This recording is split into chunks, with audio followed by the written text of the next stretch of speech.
খাই না কেন খাই না ওই শুকনো আমি তুমি কেক বেঁকে দেয় খাই কেন খাই ভাই কি খাবার আছে কয় যে ভাই একটু মানে 17 বছর হলে আপনি হোটেলে ভাত খান না?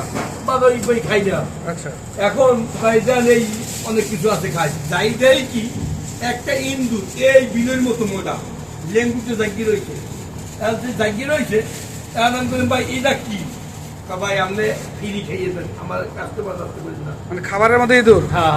এইরকম বলে আমরা গরম বলে তরকারি ঝালছে ওর মধ্যে আমরা ইঞ্জুর পড়িয়ে গেছে। আচ্ছা, পড়িয়ে গেছে মধ্যে লেগুতে দেখি আচ্ছা, আমি তো ভাই কি ডাকি আচ্ছা, দেখিয়া আপনি ভাত খাইতে মনে চাইবে না আর খাবার এই আমার এই অবক্তিতে এই জন্য আমি কোনো হোটেলে এই ভাত আমি খাই মানে এই জন্য 17 বছর হলে কোনো হোটেলে ভাত খান না?